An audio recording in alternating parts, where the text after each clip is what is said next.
Hello, hello, and welcome back to Shelter. We're finally in the baths in Max's route. Well, I mean, I guess maybe we're nearing the end of this segment. I don't know. I don't know how long is left in Maxie Boy's route. I hope this is long enough to be a full part, because this would be embarrassing if this part was like 5 minutes long, right? Right. So, you know how it is, guys. You know how it is. He then focuses on lapping the foam off the tip of his bottle. No further questions follow, but I can see intrigue or entertainment in my friend's eyes. For now, better to leave him be. Wait, is this all stuff I've read? Okay. Max rests his back on the smooth stone, and he closes his eyes deep in thought. None of us say a word. Okay. There's something all of us have in common. Me and Acri were brought up among the felines, and they used our abilities in the conflict against our own people. At first, we didn't see anything wrong in that. The cats were good to us in our upbringing, and we were loyal to our guardians and mentors. Plus, even when the alienation doubts crept in, me and Acri always had each other. We were inseparable. Two of a kind, and I would have given my life for him. When we become too inconvenient to the felines, it was Acri who decided for the two of us to flee to this country before they could end us. I didn't question him. I followed whatever he said. I didn't know at the time he was using me to reach his own motivations. No, that's not true. I always knew, but I didn't care. He was my only family, and I loved him. I was all dedicated to him, body and mind. Nothing and no one else mattered. Love, friendship, loyalty, they were all terrifyingly powerful. Relationships in general are. When misunderstood and misused, they become chains of the obsessed, desperate and lost. Just like I was a slave to my love, willingly blind and deaf to the rest of the world. Max pauses and gulps. I can see his eyes glistening with tears gathering. But he blinks a few times and smiles. But then, Luke came into my life. With him, Shelter. By losing Acri, I gained a new family, and I myself can grow to be better. Everything about me is just the best parts borrowed from everyone else I have met along my way, each of you as well. Now, with my heart open and the world bigger than ever, I know that family isn't about the roots you share. It's whoever helps you find your true purpose and sets you free. You are not the family I was born into, but the one I have chosen. One I will protect with the little strength I have to my last breath. And thank you guys for choosing me as well. And cheers, everyone! For just one night, let us put aside the hardships and responsibilities of our daily lives and celebrate the path we have chosen to walk together. Let's drink to Shelter, to family! In response to that, Bury and Rune raised their mugs and let out loud, long howls. Somewhere far outside, a howl gets returned. Then another. And 5 more. And then 100. This is wonderful. If Max's purpose is to keep our pack growing in harmony, then the sound of the howling crowds outside proves his contribution hasn't been for naught. Neither me nor Max join the howling. He looks away, probably embarrassed about reflexively switching into a speech mode after saying he shouldn't. But he is clearly happy, his tail wagging, and he's smiling. I'm happy too, so much that I laugh. Then I glance at Alon, and I almost drop my mug when I see the look on his face. Am I seeing right? When he notices me staring at him, he quickly wipes his cheek and starts chugging off the bottle. He winces, and another tear appears in his eyes. in his eye. I think he cut himself on the glass edge. My attention gets pulled back to the other dogs when everyone is in the bath starts gathering together. The four of us take another deep breath and swing our mugs so hard that a big splash sparkles all over us in a delicious shower of ale. To shelter!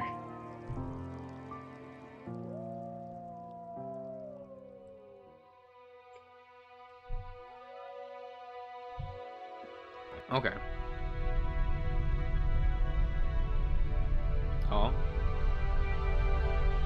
Oh, we do it? Oh, we do it?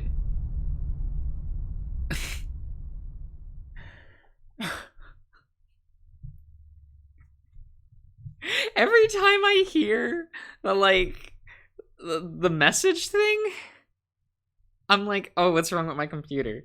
I feel a little bad about that.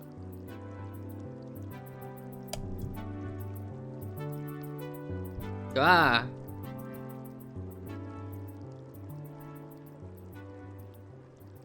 Once ago, a bad boy turns someone's romantic advances down. Who did it?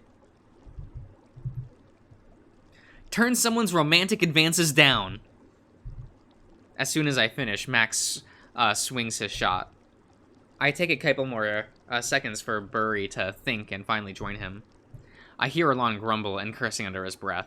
He brings the bottle to his lips, and I see him, his ears turning red. Interesting. Even our lone wolf has people confessing to him. And for some reason, he seems very unhappy about that. I wonder why. Man, I wish I could just ask him. The more I learn about him, the more my curiosity grows. What is his deal exactly? Well, even if he acts like he doesn't like it, I'm still happy that even he had people showing that kind of affection to him. Rune, on the other hand, he still holds his glass and looks like he struggles, thinking hard. Wow, Rune, seriously? You have never had anyone coming with a love confession to you? I seriously can't believe you're the least popular of us all. Could it perhaps be that your position and prestige are too intimidating to the folks around you? No, it's not that at all. I have guys hitting on me constantly, almost every day. I just can't remember the last time I turned any of them down. Yeah, that makes more sense. I kid you not. If you grab any 3 random dogs in shelter and sniff their butts or crotches, I bet you could smell me on at least one of them. Our hard-working chief. Please, do not overwork yourself. Well, don't worry. I'm not complaining. Really, you're right. It's hard work, but I enjoy it. I know. I was trying to shame you. But yeah, as hard as I think, I can't remember the last time I turned anyone down. Ever since I settled down in shelter, it's been non-stop fun with dog after dog. What about before shelter? That's right. Rune finally drinks his shot. He looks relieved for some reason. I guess he didn't want to be left out of drinking when everyone else drank. A bunch of dudes in distress confessing their love after being rescued during your military years. You wouldn't believe. That was kinda awkward. And every time I saved someone, they thought I was like their destined fairy tale prince, who would pull them out of their, mundane lives and into the world of romance and adventure. And I was stupid enough to never take advantage of that. It's okay, Rune. It's okay. You know better now. Thanks. But what about you, Max? You drank your shot without even having to think. Yeah, I'm kind of like you. I get the dogs constantly hitting on me too. But unlike you, I rarely reciprocate. Is that just another word for fuck? In this context, yes. What I mean is that I usually turn them down. Sometimes a really nice and handsome dog comes along, and we kind of click. So it's not like I never have one of my one-night flings. But most guys turn out to me romantically are usually overbearing, brazen, and kind of dumb, especially the newcomers. Like that day when Teak first came to shelter. We all flinched, remembering Teak's state after his first encounter with Max, the blood dripping down his neck. I don't have much sympathy for the big dumb idiot, and I think he got exactly what was coming to him, but I still feel sorry for him. Yet, maybe I shouldn't be. The whole context was super weird, and I'm not sure if Teak remembered that as a bad memory, or a fond one in the end. Yes, we all know how that went. We are all lost in thought for a moment, and it seems like we're about to move on with the topic. But a loud slurp grabs my attention. Who's that? Alon? So yeah, there's that. Anyway, it's my turn to ask the next It's my turn to... Damn it, Wolf. What is it you want? Who? Me? No. Nothing. Nothing at all. Do you want to hear that story? No, not really. I don't care. Okay.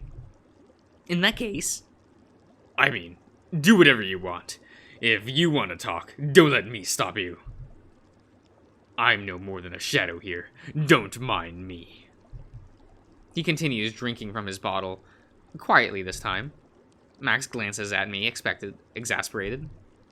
Silly Alon, it's so obviously he is curious about the story of Teak and Max. But he doesn't want to ask. I sigh and whisper to Max to just tell us the story. Max gives me a knowing nod, and turns to us three, seemingly ignoring Alon. For those who don't remember, it went kind of like this. I was minding my own business at the tavern, eating my lunch or something, you know, just chilling and every day, and enjoying my day. Then a big muscular Tosa Inu dude I didn't know entered the tavern, shouting, demanding a mug of beer and all that. I know that a group of newcomers arrived recently, and I didn't have the chance to meet all of them yet. I immediately knew I'd need to spend some time with that one to teach him how things worked around here. Because he was being totally disrespectful to everyone around and a bit aggressive. And that was before he even met me. Ha, yeah. But come on, he had freshly recovered from his shelter sickness, and he was scared and confused. I remember some of you were at the tavern at the time, but when he started barking and growling at some of the small dogs, I was the first who bothered to get up and confront him. Sorry, I was a little preoccupied at that moment. Yes, I know, in the dark corner where Alon usually sits now. Let me be honest with you, Alon. When I imagine all of the things Rune could have done there, I would never want to sit there myself. What? No, it wasn't that bad. Come on!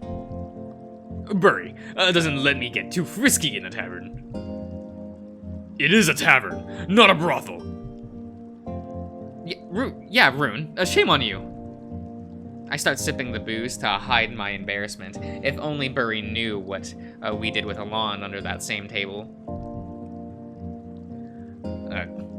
Come to think of it, we still don't have a brothel and shelter yet. Yeah, do you think we should? It's invaluable for intel gathering. You would be stupid not to set one under your control. What intel? People's dick size and sexual preferences? No, he's actually right. People tend to share information more thoughtlessly when their minds are clouded with whores and booze. And that's something we may actually be forced to use to our advantage if shelter grows so much. If shelter grows so much, it becomes disbalanced again. Stop it, Max. You are startling. You're starting to sound like a wolf.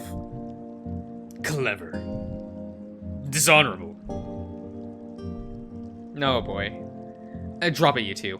We're getting sidetracked. Please continue the story. Okay. So anyway, with Teak it went like this. I approached him and asked to stop. I started explaining to him how our community worked and that aggression has no place in shelter.